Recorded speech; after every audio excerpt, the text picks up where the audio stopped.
And now, it's time for another Dice Tower review with Ryan Metzler.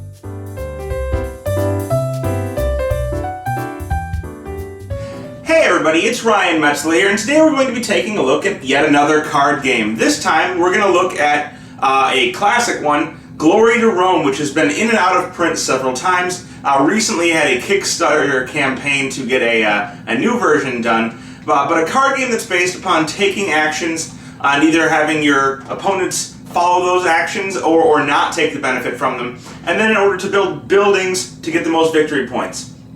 So each of the cards in this game is going to serve several functions, but it's a little easier to describe that having looked at the cards. So now that I've given you a real brief intro, let's take a look at what you get inside this little clamshell type box, how the game plays, and what my thoughts are on it. So as I said in the intro, Glory to Rome is a game about action, selection, and earning victory points. And there's going to be 6 different possible actions represented by cards and outlined on a player sheet that each player will have in front of them. And these are as follows. I'm going to go over each of them individually and show you how they work. The first is going to be Patron. The role of a card will always be along the left-hand side, and cards will have multiple functions in a game, each of them as a role, as a good, so for example marble, as potential victory points indicated by the coins, and as buildings indicated by the name at the top and the text on the card. But if this were to be played as a role during your turn, you would play it as a patron, and patron's going to allow you to hire clients, moving a card from the pool into your clientele. Now, clientele, as you can see on the thing here on the player sheet, is on the left-hand side, and that would simply mean taking a card from the discard pile, which is called the pool, and putting it underneath there. So for example, let's say this brown card was in the pool, and I decided I wanted to take it and make it part of my clientele. Now I have a craftsman clientele, and that's going to let me have a benefit on somebody else's turn or even on my own turn when I choose a role, which we'll go into in a little bit. That's how the patron works. Second, we have the laborer. And the laborer is also going to let you move cards from the general discard pile and or mess into your player sheet, but it's going to let you move one card into your stockpile. And stockpile is going to be goods, so for example, this down here, that you'll be using to build buildings, which would be the top of the card. So if I wanted to have this card, let's say I needed some rubble to build one of my buildings, I could play, or let's say I needed some marble. I could play this as my role, it would go into the discard pile, and I could move one card from the discard pile into my stockpile. So, let's say I chose the purple, it would go underneath here, and now I have a marble in my stockpile. The third role you can take is the architect, and the architect is going to be a way to start building those buildings, as I mentioned, that are going to be important for getting victory points. The architect, as indicated by your player board, lets you lay a foundation or build a structure. And laying a foundation is going to be the primary or the first role of this card, because you can't really build any structures without laying foundations. So you could play this as a role card, and it's going to let you start a building from your hand.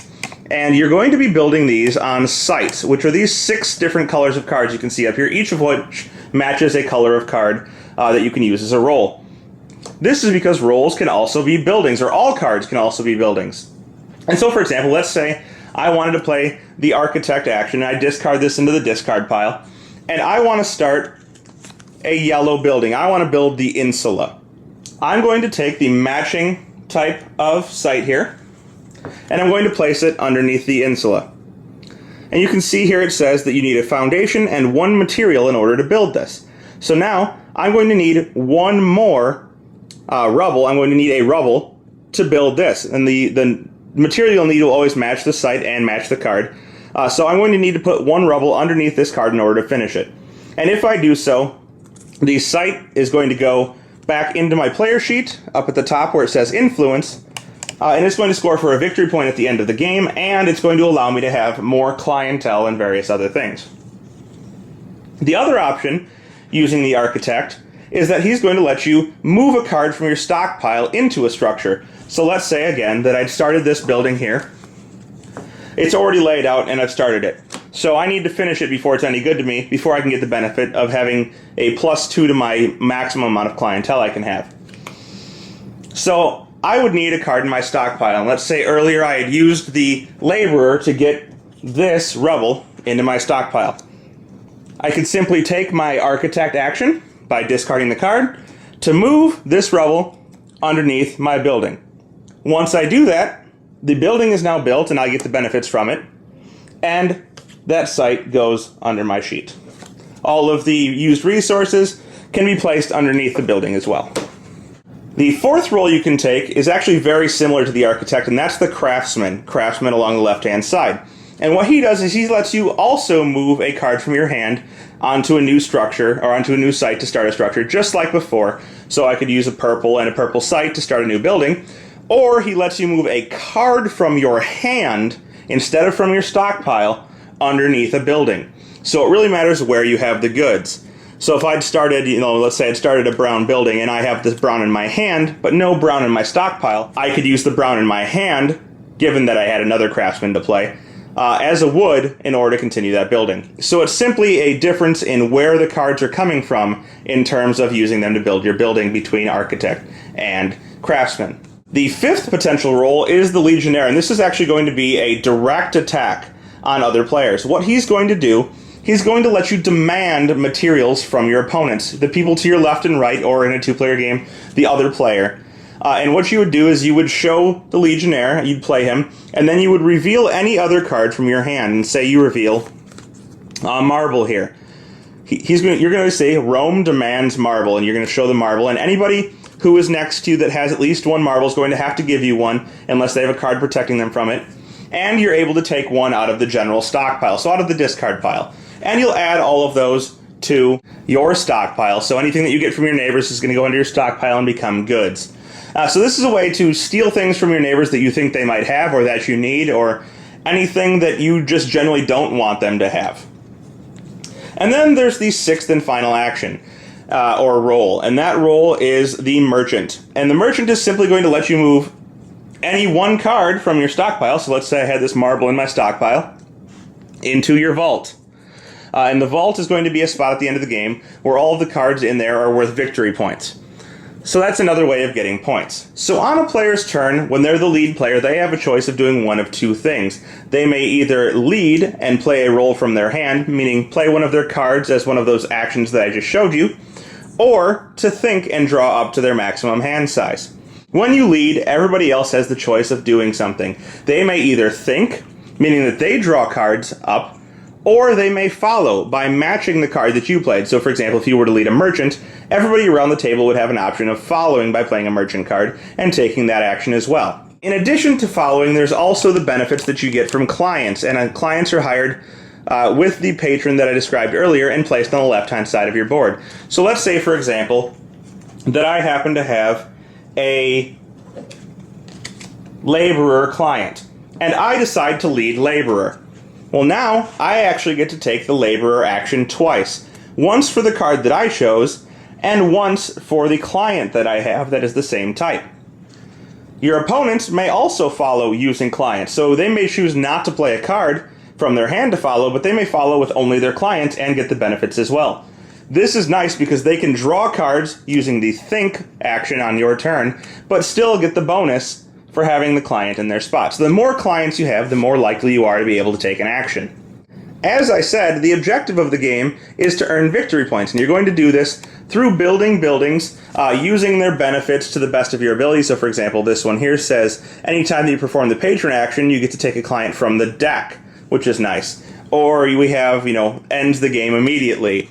Or when you build this building, you may perform the laborer action once for each influence that you have, which is an awful lot if you have a bunch of cards in your influence area. And so the more cards you're going to be able to get onto the table, the more of an engine you're going to be able to build. And you're trying to get those cards to work best together to get the most victory points, either through having points in your influence spot, or over here in your vault, or any bonus cards that you have at the end of the game.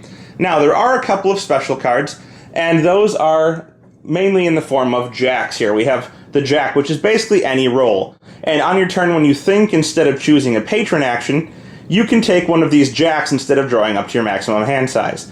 And basically, as I said, it's any roll. It'll let you play it for any one of the rolls, maybe leading or following if you don't have it in your hand already.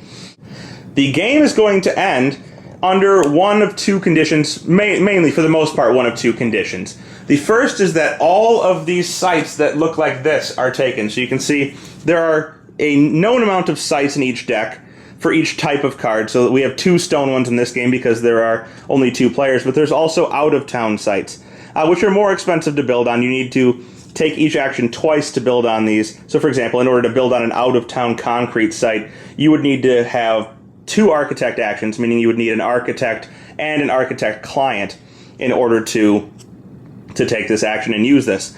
But once all of the basic ones are gone, so you'll see there's these, and then there's 2 each of the marble, brick, concrete, rubble, and woods. Once all those are gone, the game ends and whoever has the most points wins. Or the game can end when this deck of cards is gone. And when that is gone, the game ends and whoever has the most points wins. The third and fourth options are less common, but they're based on the types of cards that you've built. So for example, I showed you the Catacombs, which ends the games early. There's a couple cards like that, but for the most part, you can rely on the game ending when either the sites are gone or the deck is depleted.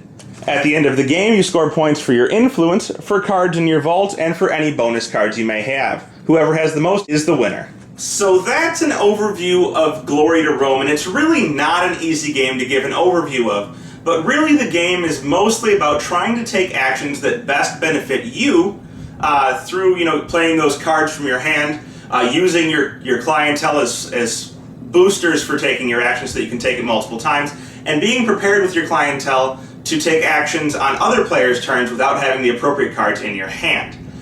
You're trying to build an engine of buildings that works well together, either through giving you even more actions or through allowing you to do special things or to end the game early when you're at a benefit.